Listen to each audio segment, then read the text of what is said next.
సంప్రదాయంలో ధర్మం నివసిస్తుంది. అలాగే సంప్రదాయాలే ధర్మాన్ని పరిరక్షిస్తుంటాయన్నది సత్యమే. మరైతే కేవలం సంప్రదాయమే ధర్మమా?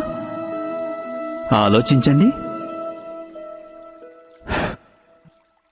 వాస్తవానికి ఈ పాషాణంలో శిల్పం దాగి ఉంది. అదేవిధంగా సంప్రదాయంలో ధర్మం దాగి ఉంటుంది.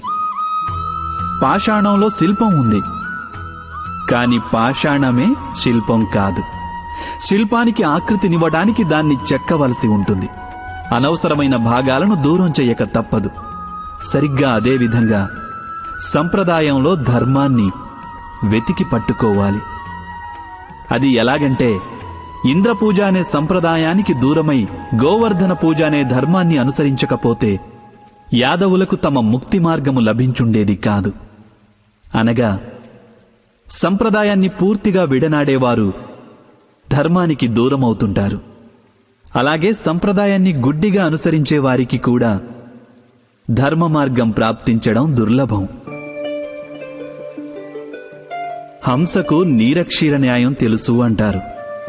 పాలలో కలిసిన నీటిని వేరు చేసి కేవలం పాలనే గ్రహిస్తుంది హంస. అయితే సరైన ధర్మాన్ని తెలుసుకోవాలంటే హృదయంలో జ్ఞానం వల్ల ప్రాప్తించిన వివేకం అవసరం కాదంటారా?